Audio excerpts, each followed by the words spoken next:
नगरीय निकायों के बेहतर प्रबंधन और सर्वांगीण विकास के लिए नियम प्रक्रियाओं में सुधार की कवायद की जा रही है, जहां इसके लिए सुझाव आमंत्रित करने के लिए कार्यशाला का आयोजन किया गया।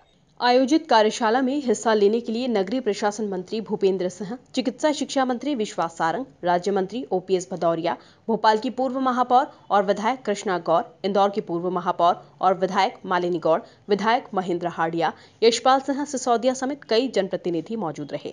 जहां इस कार्यशाला में अनाधिकृत कॉलोनियों के निवासियों की समस्याओं के निदान हेतु अधिनियम में किए गए संशोधन और कॉलोनियों के विकास से संबंधित नए नियम बनाने के लिए सुझाव आमंत्रित किए गए। 3.5 घंटे तक ये कार्यशाला चली है और इस कार्यशाला में जो हमारा नगरीय विभाग के द्वारा जो कॉलोनाइजर एक्ट लाया गया है, कंपाउंडिंग है और इसके अलावा जो हमारे नगरीय निकाय हैं उनकी जो नियम प्रक्रिया हैं, इन सब पर विस्तार से सुझाव आए हैं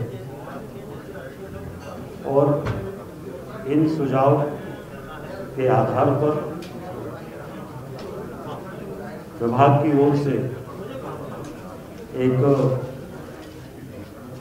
कमेटी गठित की जाएगी जो इन सभी सुझावों का अध्ययन करके और 1 माह में अपनी रिपोर्ट विभाग को सबमिट करेगी। जी की पहल पर आज नगरीय विकास मंत्री भूपेंद्र सिंह जी की पहल पर एक बहुत ही सार्थक कार्यशाला का आयोजन किया गया, जिसमें नगरीय क्षेत्र के विकास के लिए सरकार को क्या कुछ करना चाहिए उसका एक मंच प्रोवाइड किया गया, जिसमें इस क्षेत्र से जुड़े हुए हर विधा के लोगों को आमंत्रित किया गया। निश्चित रूप से एक सार्थक प्रयास है, इसके दूरगामी परिणाम हमें मिलेंगे। देखिए, सरकार हर स्तर पर काम कर रही है और सरकार ये सुनिश्चित कर रही है कि नगरीय विकास बहुत ही व्यवस्थित रूप से हो। नगर पालिका विधि संशोधन विधेयक जो 2021 है,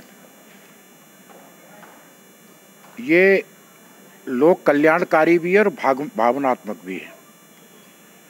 कई हमारे कर्मचारीगण अपने पूरे जीवन की कमाई अवैध कॉलोनियों या अवैध जो भूमाफिया हैं उनके चंगुल में फंस करके गंवा देते थे। माननीय मुख्यमंत्री जी बड़े संवेदनशील हैं, तो उनकी पहल पे हमारे विभाग ने खास तौर से ये निर्णय लिया है कि जो हमारे वास्तविक उपभोक्ता हैं, जिन्हें जिस सुविधा का लाभ मिलना चाहिए और अवैध कॉलोनी की होने की वजह से हम उनको सुविधा नहीं दे पाते थे, तो उनको सुविधा मिले और जो जिम्मेदार हैं इस गलत कार्य के लिए उनके खिलाफ कानूनी कार्रवाई हो और विधेयक में कुछ ऐसी सरसता लाई जाए जिससे नए कॉलोनाइजर डेवलप हों, जिससे और बेहतर तरीके से क्रमबद्ध और सुनियोजित विकास नगरों का हो सके, चाहे सीवेज का हो, चाहे ड्रेनेज का हो, चाहे पेयजल का हो। एक सुनियोजित विकास हम नीचे तक ले जाएं, क्योंकि प्रदेश की बहुत बड़ी आबादी लगभग 2.5 से 3 करोड़ लोग नगरों में निवास करते हैं और उनकी हम उपेक्षा नहीं कर सकते हैं। उनको बेहतर सेवाएं देना हमारा दायित्व है और इस दिशा में हम काम कर रहे हैं। कार्यशाला में हिस्सा लेने आई इंदौर की पूर्व महापौर और विधायक मालिनी गौड़ और भोपाल की पूर्व महापौर और विधायक कृष्णा गौर ने कहा कि उन्होंने इस कार्यशाला में कई सुझाव दिए हैं। अवैध कॉलोनी के लिए जो माननीय मुख्यमंत्री जी ने अवैध कॉलोनियाँ थी उनको वैध करने का निर्णय माननीय मंत्री जी और मुख्यमंत्री जी ने लिया है, वो सराहनीय है, क्योंकि हमको वहाँ पर सुविधा तो देनी पड़ती है। अवैध कॉलोनियों में भी लोगों को मालूम नहीं होता ये अवैध है या वैध है, लोग मकान ले लेते हैं लेकिन उनको सुविधाएं पूरी कॉलोनाइजर उपलब्ध नहीं करवाता, तो उनको भी दंड का प्रावधान भी माननीय मुख्यमंत्री जी ने किया है। मैंने ये सुझाव दिया है कि जो कॉलोनाइजर ने पहले जो अवैध कॉलोनियाँ काटी उन पर क्या एक्शन होगा क्या, ये मैंने दिया है। और जो अभी प्रावधान किया उसमें 10 साल की सज़ा है और 10 लाख का जुर्माना भी है उसमें। तो ये बहुत ही अच्छा निर्णय सरकार ने हमारी लिया। देखिए, आज की कार्यशाला विशुद्ध रूप से शहरों के बेहतर विकास के लिए समर्पित कार्यशाला है और इसके लिए सभी जनप्रतिनिधियों के बहुमूल्य सुझाव आमंत्रित किए गए हैं। मैंने जो अपनी तरफ से सुझाव दिया है शहर के विकास के लिए, उन सुझावों में प्रमुख रूप से ये कहा है कि जब शहर का मास्टर प्लान जल्दी आना चाहिए और चूंकि शहर का मास्टर प्लान जब हम बनाते हैं तो सड़कों का मास्टर प्लान बनता है लेकिन सीवरेज का मास्टर प्लान नहीं बनता।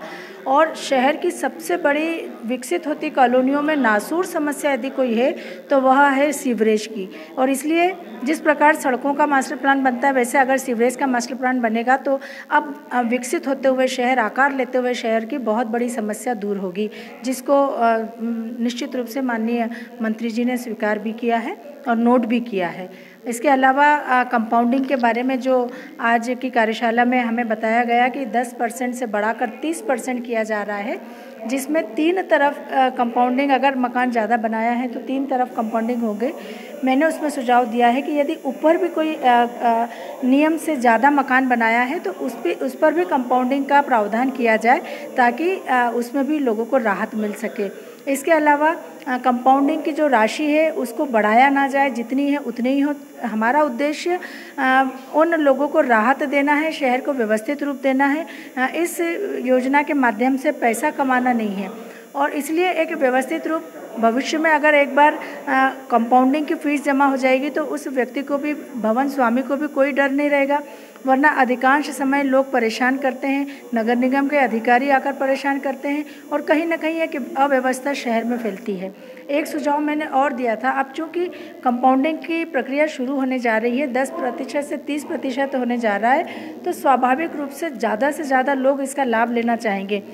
तो उसके लिए अब मेरा सुझाव माननीय मंत्री जी के लिए यही था कि इसके लिए जो भी एक अधिकृत आप आर्किटेक्ट को नियुक्त करें, उस आर्किटेक्ट के माध्यम से यह पता चल जाए, नक्शा बन जाए कि कितना अवैध निर्माण हुआ है जिसकी कंपाउंडिंग होनी है और उसको भवन स्वामी उस नक्शे पर शपथ पत्र दे दे कि जो मेरा नक्शा बना है, जिस पर मैंने इतना मकान ज़्यादा बनाया है, अब मैं उस पर इतनी कंपाउंडिंग के लिए फीस जमा करूँगा। तो एक निश्चित राशि में ही, और लोगों को परेशानी भी नहीं होगी। वरना नगर निगम का हर एक अधिकारी जाता है, इतना मकान ज़्यादा बना, इतना मकान ज़्यादा बना, इतना। वहीं इस कार्यशाला में विधायक महेंद्र हाडिया और यशपाल सिंह सिसोदिया ने भी कई आवश्यक सुझाव सरकार को दिए हैं। ये आप कोई स्कीम 33 साल तक लागू रखोगे, एक स्कीम लगी उसको हाई कोर्ट ने रिजेक्ट कर दिया, खारिज कर दी, फिर आपने दूसरी स्कीम खोल दी, लगा दी। उस बीच में वहाँ लोगों की रजिस्ट्री के मकान पर, नोटरी पे कई मकान बन गए। अब वो हज़ारों लोग आज भटक रहे हैं।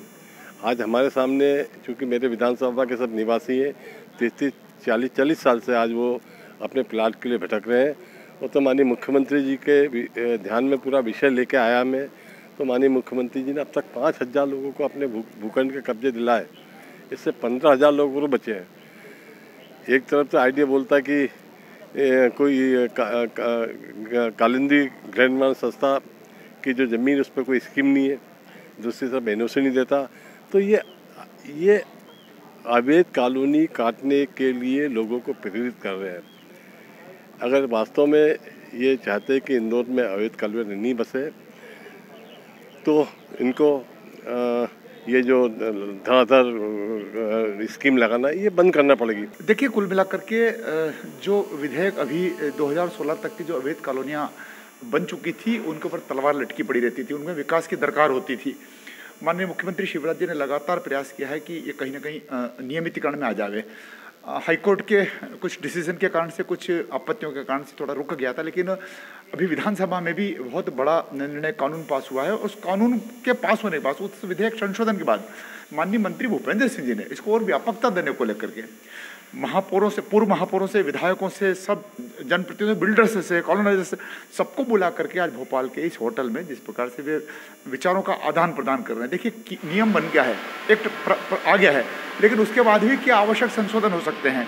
और मैं ये कहना चाहूँगा कि अवैध कॉलोनियों के साथ साथ जो अविकसित कॉलोनियाँ होती है दुर्भाग्य से किसी कॉलोनाइजर की मृत्यु हो जाती है या 10 साल तक डेवलपमेंट नहीं होता है और वो जब जीर्ण शीर्ण स्थिति में हो जाती है, तब जब नगर पालिका को हैंड ओवर नहीं होती, नगर निगम को हैंड ओवर नहीं होती है, तब जाकर के लोगों को बहुत दिक्कत आती है। देखिए, कुल मिलाकर के इस प्रकार से जब विचार मंथन होता है तो विभाग भी अलर्ट रहता है और जनप्रतिनिधि चूंकि जनता के बीच में रहता है, इसलिए जनता की जो कठिनाई है उसको बहुत अच्छे से विधायक, सांसद या जो भी जनप्रतिनिधि, महापौर वगैरह वो रखते हैं। इस कार्यशाला से दो चीज़ सामने निकल करके आई है। एक तो जो नियमितीकरण को लेकर के जो अवैध कॉलोनियों को वैध करने का जो मामला आया है उसको और किस प्रकार से चिंतन किया जाए और उसमें कुछ और बिंदु अगर छूट गए हैं तो उसको किस प्रकार से और संशोधित किया जाए। दूसरा, इसमें महत्वपूर्ण चीज़ें ये कि बेहतर प्रबंधन के लिए, देखिए सीवर का समस्या है, नल जल का समस्या है, जल के प्रबंधन का समस्या है, इन सबको लेकर के ये कार्य समिति में समझता हूँ मील का पत्थर साबित होगी। कुल मिलाकर देखा जाए तो कार्यशाला में पूर्व महापौर, निगम अध्यक्ष, विधायक और विशेषज्ञों ने कई महत्वपूर्ण सुझाव दिए जिन पर आने वाले समय में कार्य किया जाएगा। Bureau report, MP news, Bhopal.